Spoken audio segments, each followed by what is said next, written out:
الحمد للہ رب العالمین والعاقبۃ للمتقین والصلاة والسلام علی سید المرسلین۔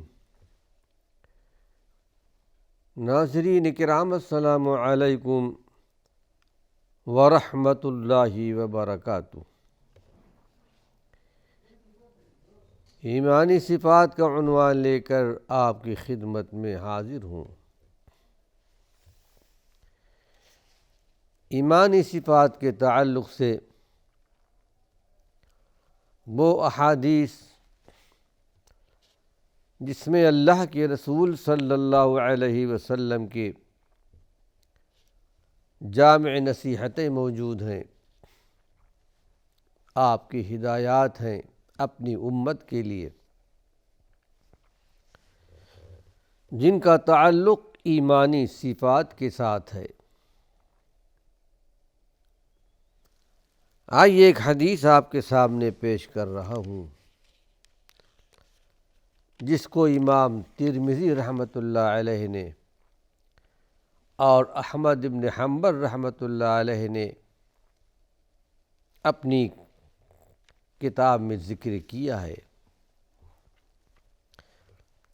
راوی ہیں حضرت ابو ہریرہ رضی اللہ عنہ،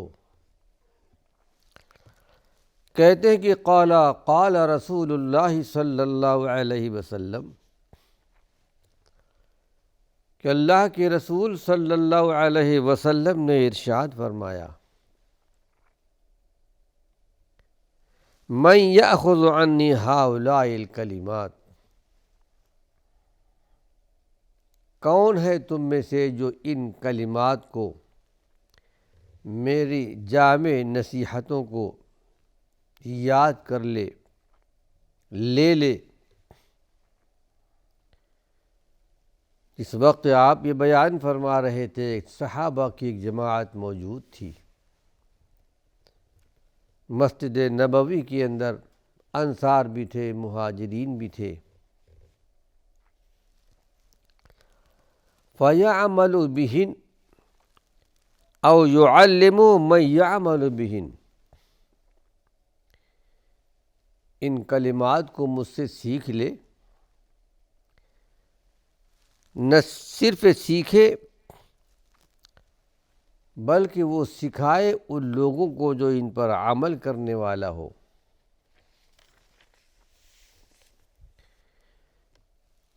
کہتے قلت انا یا رسول اللہ، میں نے اللہ کے رسول صلی اللہ علیہ وسلم سے عرض کیا کہ اللہ کے نبی صلی اللہ علیہ وسلم، میں اس کو سیکھنے کے لیے تیار ہوں، سیکھوں گا، عمل کروں گا، اور اوروں کو بھی سکھاؤں گا جو ان پر عمل کرنے والے بن جائیں۔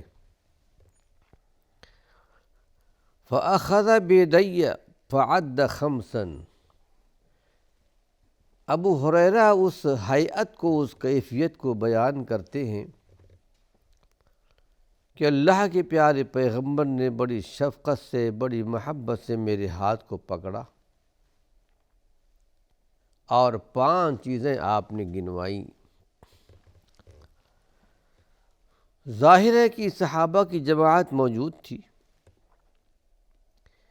یہ باتیں آپ سب کو بتانا چاہتے تھے،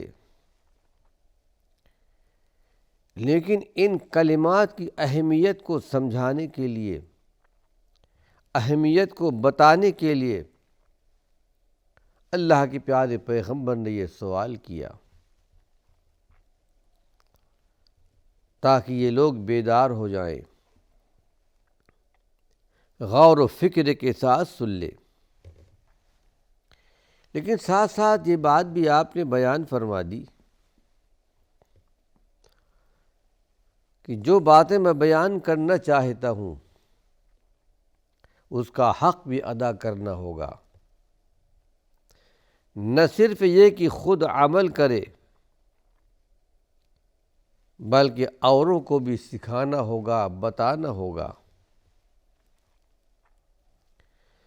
اس سے پتہ چلتا ہے ناظرین کرام، آدمی دین کی جو باتیں سیکھتا ہو اس پر دو حقوق ہیں، ایک تو خود عمل کرنے والا بن جائے، اور دوسری بات یہ کہ اللہ کے بندوں تک پہنچائے، چونکہ اللہ کے پیارے پیغمبر کا یہ حکم موجود، بلغوا عنی ولو آیہ،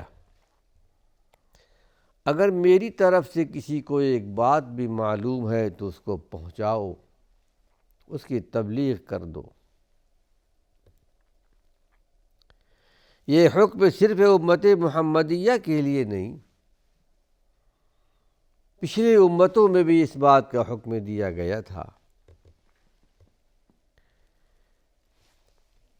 بہرحال کہتے ہیں کہ اللہ کے پیارے پیغمبر نے 5 باتیں گن کر کے بتائیں، آئیے وہ چیزیں آپ کے سامنے پیش کر رہا ہوں۔ پہلی بات آپ نے بیان فرمایا کہ اتق المحارم، چونکہ اس کی ذمہ داری حضرت ابو ہریرہ نے لیا تھا، اس لیے واحد کا صیغہ آپ نے استعمال کیا۔ اے ابو ہریرہ، محارم سے بچتے رہنا، یعنی محرمات سے، جن چیزوں کو اللہ نے حرام کر دیا ہے ان تمام چیزوں سے اپنے آپ کو بچانا، اس لیے کہ حلال اور حرام سب کچھ اللہ نے، اللہ کے نبی نے بیان کر دیا ہے، کیا جائز ہے کیا ناجائز ہے۔ الحلال بین والحرام بین، حلال بھی ظاہر ہے حرام بھی ظاہر ہے، وبینہما مشتبہات، ان دونوں کے درمیان کچھ مشتبہ چیز ہے، شبہے میں ڈالنے والی، آپ نے ارشاد فرمایا کہ اس سے بھی بچتے رہنا۔ پھر یہ کہ ناظرین کرام، حرام چیزوں سے اپنے آپ کو بچانا ہمارے اور آپ کا جو انسانی وجود ہے اللہ کی عظیم نعمت ہے۔ قرآن حکیم میں اللہ نے بہت تفصیل کے ساتھ بہت سے مقام پر اس بات کا ذکر کیا ہے کہ تمہارا وجود ہماری طرف سے تمہارے لیے ایک نعمت ہے، تمہیں شکر ادا کرنا چاہیے۔ فرمایا کہ واللہ اخرجکم من بطون امہاتکم لا تعلمون شیئا، ذرا یاد تو کرو اپنے ان ایام کو، ان دنوں کو جب کہ اللہ نے تم کو تمہارے ماں کے پیٹوں سے نکالا، پیدا ہوئے، تم کچھ نہیں جانتے تھے، ظاہر ہے کہ بچہ کچھ نہیں جانتا۔ وَجَعَلَ لَكُمُ السَّمْعَ وَالْأَبْصَارَ وَالْأَفْئِدَةَ،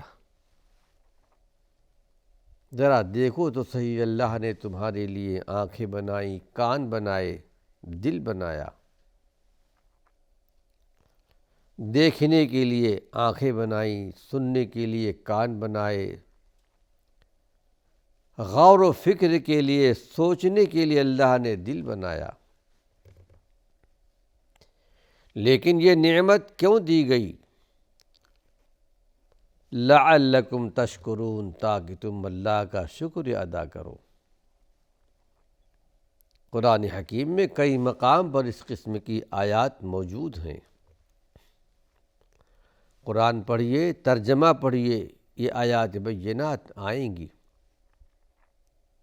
غور و فکر سے کام لیں۔ پھر اللہ نے یوں ہی یہ نعمت نہیں دی، اللہ نے مکلف بنایا ہے۔ اس دنیا کے اندر جمادات بھی ہیں، نباتات بھی ہیں، جن کے اندر احساس ادراک کا مادہ نہیں ہے، ان سے کچھ بھی پوچھ گچھ نہیں ہوگی، لیکن انسانوں کو اللہ نے احساس کا، ادراک کا، سوچ بوجھ کا بہت بڑا حصہ دیا ہے۔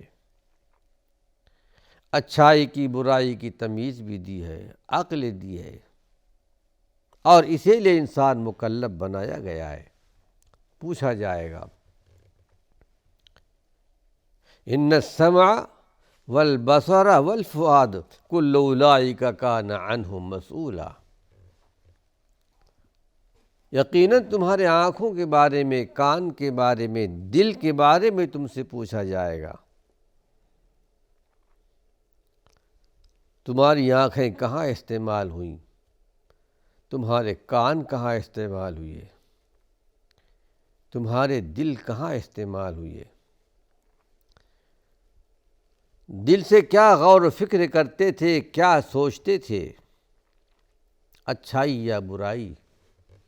عمل کے لیے دل کا بڑا دخل ہے۔ پھر قرآن حکیم میں اللہ نے ایک ایک نعمت کا ذکر کیا ہے انسانی وجود کا کہ الم نجعل لہ عینین، اے ہمارے پیغمبر آپ ارشاد فرما دیجئے کیا ہم نے تمہارے لیے دو آنکھیں نہیں بنائیں؟ وَلِسَانًا وَشَفَتَيْن، ہم نے تم کو ایک زبان دی ہے، دو ہونٹ دیے ہیں۔ وَهَدَيْنَاهُ النَّجْدَيْنِ، اور ہم نے تمہارے لیے دونوں راستے بنا دیے ہیں، دونوں راستوں کی ہم نے نشاندہی کر دی، اچھائی کی برائی کی۔ یہ راستہ جنت میں جائے گا، یہ راستہ جہنم میں جائے گا۔ ظاہر ہے کہ آنکھ اللہ کی بہت بڑی نعمت۔ الم نجعل لہ عینین، کیا ہم نے تمہارے لیے دو آنکھ نہیں بنائے؟ آنکھ کی قدر و قیمت ذرا اس سے پوچھئے جن کے پاس آنکھیں نہیں ہیں، دنیا کو دیکھ نہیں سکتے، بغیر کسی سہارے کے چل نہیں سکتے۔ بہت بڑی نعمت ہے۔ علامہ امام منذری رحمۃ اللہ علیہ نے ایک حدیث نقل کی ہے کہ جبریل امین اللہ کے پیارے پیغمبر کے پاس تشریف لائے اور ایک واقعہ بتایا کہ اللہ کے نبی صلی اللہ علیہ وسلم بنی اسرائیل میں پہلے زمانے میں ایک بڑے اللہ کے عابد زاہد انسان تھے۔ ایک جزیرہ تھا، چھوٹا سا جزیرہ، رہا کرتے تھے،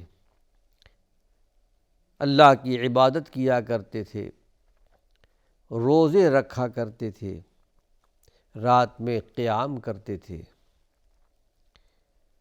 اس جزیرے میں اللہ نے میٹھے پانی کا ایک چشمہ پیدا کر دیا تھا اور انار کا ایک درخت پیدا کر دیا تھا۔ پانی پیتے، انار کھاتے۔ پھر اللہ نے ان کو 500 سال کی زندگی دی، لیکن کہتے ہیں کہ اللہ کے نبی صلی اللہ علیہ وسلم انہوں نے اللہ سے دعا کی کہ پروردگار عالم، جب میں تیرے جناب میں، تیرے حضور میں آؤں، سجدے کے عالم میں آؤں، میرا انتقال اس طرح ہو، اللہ نے قبول فرما لیا۔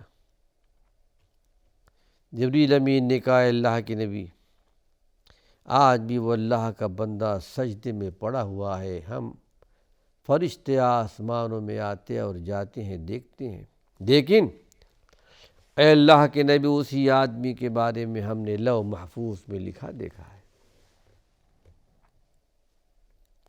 کل حشر کے میدان میں، قیامت کے میدان میں جب یہ مرد مومن آئے گا، 5 سالہ زندگی عبادت کرنے والا، اللہ کا حکم ہوگا جاؤ میری رحمت سے جنت میں چلے جاؤ۔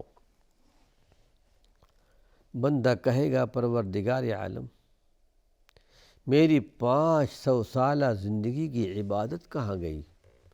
روزہ رکھتا تھا، قیام اللیل، نماز پڑھا کرتا تھا، تیرا ذکر کرتا تھا۔ اس وقت اللہ رب العالمین حکم دے گا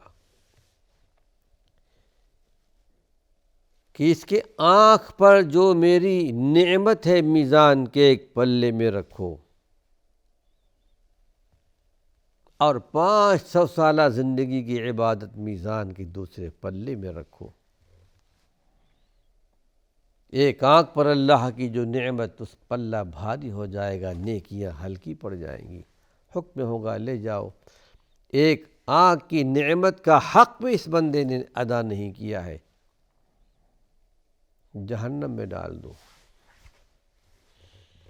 اس وقت وہ بندہ کہے گا پروردگار عالم، میں تیری رحمت سے جنت میں جانا چاہتا ہوں۔ اللہ رب العالمین فرمائے گا میرے بندے یہ بتا، تجھے وجود کس نے بخشا؟ آنکھیں کس نے دیں؟ کان کس نے دیے؟ زبان کس نے دی؟ 500 سالہ زندگی عبادت کی طاقت کس نے دی؟ اس جزیرے کے اندر میٹھے پانی کا چشمہ کس نے پیدا کیا؟ اے اللہ تو نے پیدا کیا۔ پروردگار عالم فرمائے گا آج بھی تم میری رحمت کے بغیر جنت پہ نہیں جا سکتے، جاؤ میری رحمت سے جنت پہ چلے جاؤ۔ لیکن حق تو یہ ہے ناظرین کرام اپنے وجود کا کہ ہم عزت نہیں کرتے، قدر نہیں کرتے۔ اللہ نے زبان دی، 2 ہونٹ دیے بولنے کے لیے، کھانے کے لیے، یہ اللہ کی عظیم نعمت ہے۔ اللہ نے 2 ہاتھ دیے ہیں، 2 پیر دیے ہیں، ان آنکھوں کی بھی حفاظت کرنی ہے، اور جو اللہ کی دین کی حفاظت کرتا ہے اللہ اس کی حفاظت کرتا ہے، آنکھوں کو محرمات سے بچاتا ہے، حرام کی ہوئی چیز کو دیکھتا نہیں ہے۔ کل حشر کے میدان میں، قیامت کے میدان میں 3 آنکھیں جہنم کو نہیں دیکھیں گی۔ ایک وہی آنکھ جو کفت عن محارم اللہ، اللہ کی حرام کی ہوئی چیزوں سے اپنے آنکھ کو روک لے، یا وہ آنکھ جو اللہ کے خوف سے روتی ہو، یا وہ آنکھ جو اپنے ملک کے، اپنے گھر والوں کے جان و مال کی حفاظت کے لیے رات میں پہرے داری کرتی ہو۔ رب ذوالجلال ہم کو اور آپ کو ایسی آنکھ نصیب فرمائے۔ ناظرین کرام وقت ختم ہو چکا ہے، اللہ نے چاہا اسی عنوان سے کچھ اور مفید باتیں اپنے آئندہ درس میں پیش کروں گا۔ وآخر دعوانا ان الحمد للہ رب العالمین۔